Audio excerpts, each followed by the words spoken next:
Hello friends and greetings for the day. Welcome back to another tutorial on ISTQB Advanced Level Test Analyst Certification. We are in Chapter 5 talking about the software defect preventions and continuing with the same segment, that is 5.2, supporting face containment. And as part of today's tutorial, we'll be talking about the next sub-segment of this topic, which is what kind of review techniques can be leveraged in order to perform static testing and do the face containment.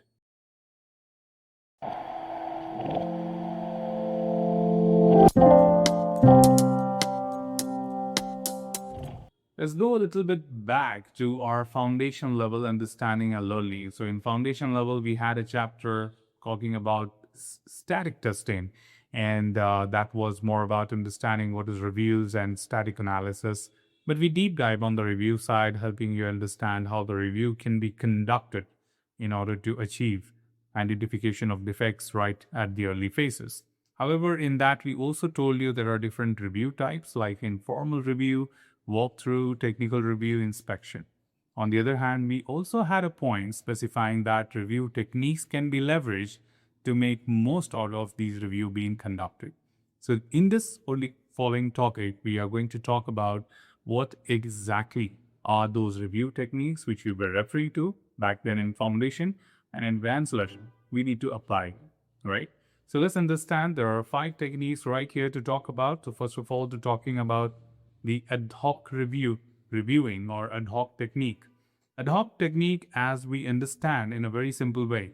In this particular type of technique, no matter what kind of review you're conducting, let it be informal or inspection, people are not provided with a lot of details. Okay, simple instructions, high level outline, or maybe an objective would be enough for them to guide towards what exactly is the goal, but the people will be left free with their perceptions to identify as many defects as possible. It's been seen that when people are sometimes not systematically aligned, they tend to find more and different defects. It does not mean anywhere that systematic approaches are useless. All it means that being asystematic can help you find different defects than being systematic. So ad hoc technique of reviewing simply means that you use your intelligence, experience, and expertise in order to identify different defects than that of what you could have found formally. It could be seen as a top-up, okay, as a part of doing it. Like once you are done doing formal testing, you can do a round of ad hoc, but of course, it can even be done directly. So it's as simple as that. The reviewers are given with little or no guidance on how the task should be performed, where ad hoc reviewing needs little preparation and is highly dependent on the reviewer's skill. Now, during the review, reviewers read the test basis and the document the anomalies as they encounter them. And this technique, left unmanaged, can lead to high volume of duplicate anomalies reports from multiple reviewers, which means that what is the drawback of it? That means it should not be left undocumented, right? So though it is ad hoc, doesn't mean that it should be completely verbal as well. It should be well documented so that we don't result into wasting time by finding same defects from different reviewers. Whereas the second technique right here is to talk about the checklist-based reviewing, where indeed the simple straightforward thing is we make use of a checklist which is predefined, and certainly these checklists help us to remind us what you have to check when you are reviewing a work product. Now, just to remind you, checklists can be different for test cases, requirements, test plan, and any other thing. So it's not that the same checklist will be used for every single type of document. Depending on the document, depending on the context, you may have different types of checklists created. And checklists are also sometimes seen as an element of review where we depersonalize the review. That is, here, I'm not interested to have your personal perception. Rather, I'm interested to only check these elements. And as far as these elements are there in the document, it is marked as done. And that's exactly what is being referred here. The checklist can be generic or specific to quality characteristics, objective, or even the test basis type. The test analyst tailors the checklist to the test basis type, risk level, or test condition. So the ownership of the checklist lies with the test analyst, and that is their responsibility to make sure that checklist is up to date and is helpful in identifying the defects. The third thing here is, of course, scenario-based reviewing, which is again a very straightforward technique, and it's a process of or activity to identify anomalies and refine the test basis. This review technique is most effective when the basis has scenario-based formats, such as use cases or activity diagram.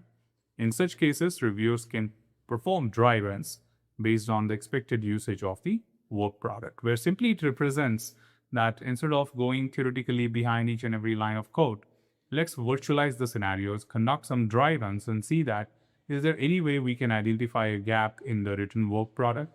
Let it be requirements, let it be design or code as well. We can do these kind of techniques in any kind of review or any kind of work product review. And yes, by doing virtualization of these scenarios, sometimes we tend to find different defects than that of a formal approach. Also to add here, the second thing is to talk about the remaining two techniques. We have role-based reviewing and perspective-based reviewing. Okay, perspective-based reading. So first of all, you can pause the video just a moment back and look at these slides in detail and read that information. But let me make quick and simple for you. When we talk about role-based and perspective-based, it's just related to each other. Role-based is where we look forward to invite one person from each and every persona.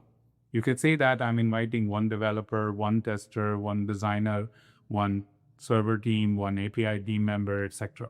Okay, so or otherwise, we can also say this technique in second way, as if you have a product which has multiple roles involved in it, like a user, a sales manager, a salesperson, a backend administrator. So we can even play that role of the system and review the work product accordingly. So from an administrator point of view, you may find few things. From a sales manager point of view, you can find some things. So you play that role and review the work product. Or even you can have some generic things like being a student, being a professional, being inexperienced, being highly experienced. So you can invite different people to play that role during the review and identify defects from that perspective.